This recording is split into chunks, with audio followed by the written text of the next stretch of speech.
नमस्कार, मैं Vandana Khurana advocate child crime minute में आप सभी का स्वागत करती हूँ। और ये चैनल बनाने का उद्देश्य मेरा माता पिता और बच्चों उन्हीं को जानकारी देना है कि जो बच्चे हैं, किसी भी एज ग्रुप के बच्चे हैं, उनके साथ क्या क्या घटनाएं घट सकती हैं, क्या क्या अपराध हो सकते हैं।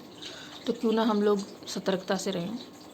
और वीडियो शुरू करने से पहले एक रिक्वेस्ट हर माँ बाप से करूँगी कि आपका बच्चा आपके मोबाइल में क्या देखता है, क्या सर्च करता है, उसका बहुत ध्यान से रखिए। क्योंकि जो एक डिवाइस है ना, जो ये बोल के बोलती है, आप बोलो मैं बताऊंगी, गूगल या एलेक्सा या कोई भी, वो आपको आपके बच्चों को क्या क्या बता देगी आपको पता नहीं है। क्योंकि वो एक मशीन है, उसको नहीं मालूम कि उससे 2 साल का बच्चा बात कर रहा है या 20 साल का आदमी बात कर रहा है या 100 साल का बुजुर्ग बात कर रहा है। उसके लिए सब बराबर है। तो आपका बच्चा यूट्यूब पे क्या सर्च कर रहा है, इंटरनेट पे क्या सर्च कर रहा है, इस चीज़ का ध्यान रखिए। क्योंकि जो अज्ञान उसके दिमाग में भर जाएगा, उसको फिर निकाल पाना बहुत मुश्किल हो जाएगा।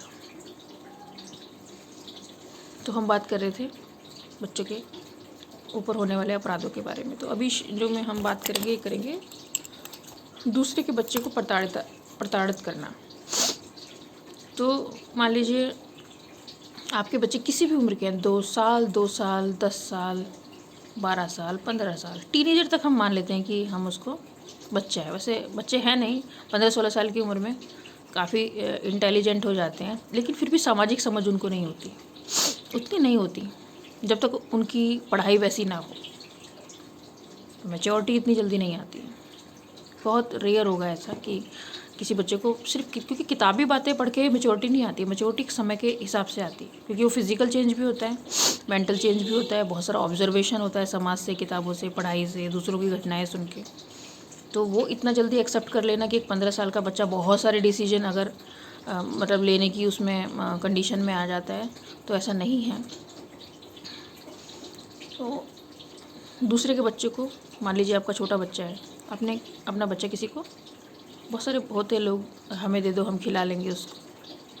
देखो किसी के बच्चे को नोचना भी अपराध है। मतलब आप उसको नोच रहे हो, वो रो रहा है, ठीक है, या उसको मार रहे हो, तो छोटे से 2 साल का 3 साल का बच्चा जिसको पता ही नहीं उसने गलती करी है नहीं करी है, ये करना चाहिए नहीं करना चाहिए, उस पर हाथ उठाना, अपने बच्चे पे या किसी के भी बच्चे पे, ये भी अपराध है।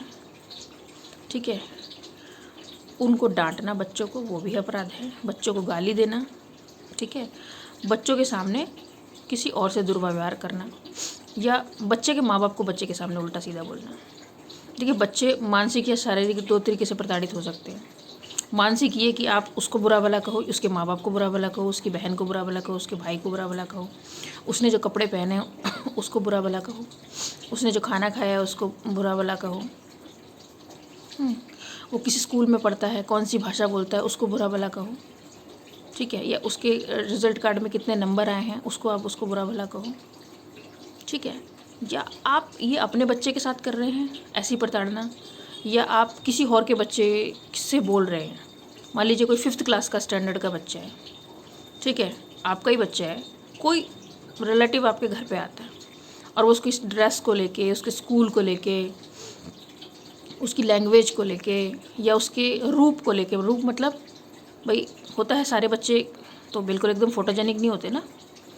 कुछ बच्चे होते हैं कि जिनके चेहरे में या शरीर में थोड़े बहुत कुछ दिखने में कुछ कमी जैसी होती है, तो उसको लेके उस पर कमेंटबाजी करना। देखिए, आप शुरुआत नहीं करेंगे ना तो फिर सारी ज़िंदगी झेलते रहेंगे इस चीज़ को कि हम में कमी है, हम में कमी है। देखो, कमी किसी में नहीं होती है। आप इस चीज़ को बोलो, आप बाइकआउट करना शुरू करो ऐसे लोगों का जो आपके बच्चों को इस तरीके से बात करता है कि वो टॉन्ट मार रहा है, तेरी मम्मी तो ऐसी है, तेरे बाप तो ऐसा है, तेरी बहन तो ऐसी है, या तुम तो फेल हो गए। आपको मालूम है, आप अपने बच्चे को डिप्रेशन में डाल रहे हो अगर आप खुद ऐसा व्यवहार करते हो अपने बच्चे से, या कोई व्यक्ति आके आपके घर में आपके बच्चे से, लड़की से या लड़के से, कोई भी टीनेजर बच्चा है या उससे भी छोटा बच्चा है, इस तरीके की बातें करता है उसकी ड्रेस को लेकर, किसी भी चीज़ को लेके, तो आप धीरे धीरे क्या कर रहे हो, उसको एग्रेसिव बना रहे हो। या तो एग्रेसिव हो जाएगा, लड़ाई झगड़े करेगा, उल्टा सीधा बोलेगा, तोड़फोड़ मचाएगा, या वो अंदर ही अंदर घुटता रहेगा, वो डिप्रेशन में चला जाएगा, जाने लगेगा। और एक टाइम आएगा कि हो सकता है वो अपने साथ कुछ गलत घटना कर ले। तो ऐसी परिस्थिति से बचने के लिए आप अपने घर में ऐसी परिस्थिति ही क्यों पैदा करते हैं? आप ये क्यों सोचते हैं मरने के बाद ही स्वर्ग मिलेगा? अपने घर में स्वर्ग जैसा हिसाब किताब नहीं कर सकते, जहाँ पे शांति हो, हमेशा एक खुशबूदार धूप बत्ती जलती रहे, हमेशा जैसे देखिए जैसी सिचुएशन आप चाहते हो ना वैसे ही अपने घर के भीतर बनाइए, उसी को स्वर्ग बनाइए। स्वर्ग का मतलब होता है आपकी सारी इच्छित वस्तु आपके पास रहे। इच्छित में क्या होती है? समय से खाना, और आप जब अपने मन की बात करना चाहें तो आपकी पत्नी या बच्चे आपके नज़दीक रहें। इसके अलावा तो तीसरी चीज़ कोई है नहीं। जब आदमी मरेगा तो प्रॉपर्टी और पैसा तो सब यहीं रह जाएगा। जाएगा क्या? जो आपने कर्म किया। आपने अपनी पत्नी के साथ कैसा व्यवहार किया, उसके साथ कैसा समय बिताया, अपने बच्चों के साथ कैसा व्यवहार किया, उनके साथ कैसा समय बिताया, उनकी परवरिश कैसे करी, उनको कैसे संस्कार दिए, क्या समझाया। देखिए जो लोग, स्त्री या पुरुष, अपने लाइफ पार्टनर को अपने बच्चों के सामने गालियाँ देते हैं या मार पिटाई करते हैं या उसकी बेइज्जती करते हैं, उनके बच्चे कभी भी आज्ञाकारी नहीं बनेंगे। अगर आपने परिवार बसाया है, आपने बच्चे पैदा करे हैं, तो सबसे बड़ी बात है आप आपस में एक दूसरे की रिस्पेक्ट कीजिए, तो बच्चा भी आपकी रिस्पेक्ट करेगा।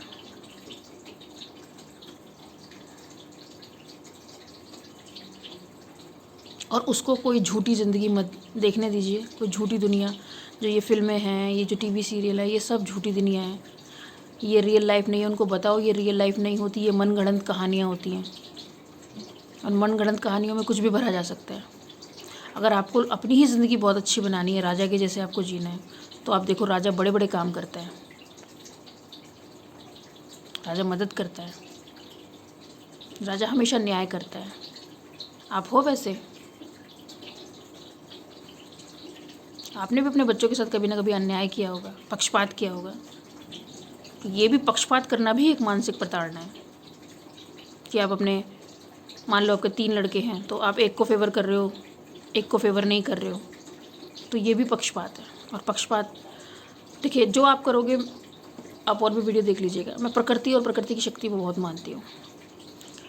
आप अपने साथ नहीं, आप उसके साथ नहीं कर रहे पक्षपात, आप खुद अपने साथ पक्षपात कर रहे हो, और प्रकृति फिर आपको वही देगी जो आप। देखिए हम लोग सब जरिया है, माध्यम है, बच्चे भी माध्यम होते हैं। आप प्रकृति को प्रताड़ित कर रहे हो, प्रकृति के साथ पक्षपात कर रहे हो, तो फिर वो भी ऐसी करेगी, कुछ चीज़ आपसे छीन लेगी, कुछ चीज़ आपको ज़रूरत से ज़्यादा दे देगी जो आपके लिए यूज़लेस होगी। अगर किसी के पास अरबों खरबों रुपए हो और बिल्कुल मरने की स्टेज पे हो, कोई दवाई काम ही नहीं कर रही उस पर, तो उसका करोड़ों रुपए का करेगा क्या वो? अंधी दौड़ में शामिल होके, बेईमानी से पैसा इकट्ठा करके, दुनिया भर को ठग के, अपने कंप्यूटर को रास्ते से हटा के, उनके परिवार को बर्बाद करके, उस दौड़ में आगे जाने के बाद जब परिवार भी पीछे, सब कुछ पीछे छूट जाता है और लास्ट में आपका शरीर भी आपका साथ छोड़ने लग जाता है, तो ऐसी दौड़ में दौड़ के कोई फ़ायदा नहीं है। उससे तो अच्छा है प्रकृति का आनंद लें, प्रकृति के साथ रहें। पेड़ के पीछे जब आप, पेड़ के नीचे जब बैठ के जब आप खाना खाते हो ना, वो लोग तो, जो गांव किसान हैं, वो तो इन चीज़ों को एंजॉय करते हैं कि आम के पेड़ के नीचे अपनी काट बिछा के बैठे हैं, वहीं खाना भी खा रहे हैं, या फिर धूप होती है तो उसके नीचे काट बिछा के अपना सो जाते हैं। तो वो प्रकृति का आनंद वो लोग लेते हैं। इमारतों में रहने वाले कभी प्रकृति का आनंद नहीं लेते, वो सिर्फ पैसे का आनंद लेते हैं, लेकिन पैसे का आनंद भी नहीं ले पाते। वो सिर्फ अपने आप को एक 4 दीवारी में बंद कर लिया, उसके बाद आप रूल रेगुलेशन पे चलते रहो, और उन रूल रेगुलेशन पे चलने के चक्कर में आपके बच्चे पीछे छूट जाते हैं, क्योंकि आप खुद दूसरे रास्ते पे जा रहे होते हो और बच्चे को अपने दूसरे रास्ते पे चला रहे होते हो। तो 2 रास्ते जो एकदम अलग है। मान लीजिए आप पढ़े लिखे नहीं हो, आपने बड़े कॉन्वेंट स्कूल में अपने बच्चे को डाल दिया, तो रास्ते 2 हो गए ना, पैरेलल रास्ता नहीं है ये। आपने उसको दूसरे रास्ते पर डाल दिया, वो दूसरी तरफ ही जाएगा। फिर आप उससे कैसे उम्मीद करोगे कि वो हमारे साथ भी रहे, हमारे हिसाब से भी रहे? ऐसा नहीं है। फिर उसका एजुकेशन सिस्टम ऐसा होना चाहिए जो कम से कम माँ बाप के जो संस्कार हैं उनके विपरीत विरुद्ध ना हो। बनाओ ऐसा स्कूल, ऐसे स्कूल में डालो, नहीं तो खुद से पढ़ाओ बच्चों को, क्योंकि एक बच्चे के भविष्य को बनाने में उसका जो स्कूल है, विद्यालय है, बहुत बड़ा योगदान देता है माता पिता के बारे में। आशा करती हूँ आपको काफ़ी सारी चीज़ें समझ में आई होंगी।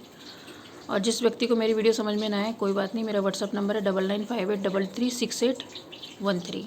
आप अपनी तकलीफ़ भेज दो, मैं आपकी तकलीफ़ ठीक कर दूँगी।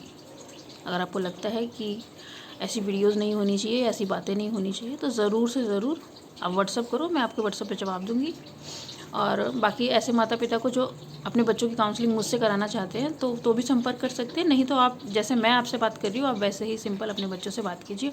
उनको ये नहीं लगना चाहिए कि आप उनसे अलग हैं या आप उनसे सुपीरियर हैं। माँ बाप हैं तो मारेंगे भी, पीटेंगे भी, डांटेंगे भी, हमें उनके हिसाब से चलना पड़ेगा। नहीं, चीज़ें ऐसी होनी चाहिए जैसे पति पत्नी के बीच में होती है ना, इतना प्रेम होता है कि एक आदमी कुछ कहता नहीं है दूसरा समझ लेता है, वैसे ही बच्चों के बीच में आपका होना चाहिए कि उनको बच्चों की इच्छा होने से पहले उनके पिता बच्चों को चाहिए क्या वो उन्हें ला के दे, या फिर घर की परिस्थिति के हिसाब से बच्चे चीज़ें मांगे या ना मांगे, या खुद से भी अर्न कर सकते हैं। तो परिस्थिति के हिसाब से अपने आप को ढालना सीखिए, और परिस्थिति के हिसाब से अपने आप को भी ढाल सकते हैं और अपने आप के हिसाब से परिस्थिति को भी ढाला जा सकता है। बस ये सीखना है हमको। इसी के साथ मैं वीडियो समाप्त करती हूँ। वंदे मातरम।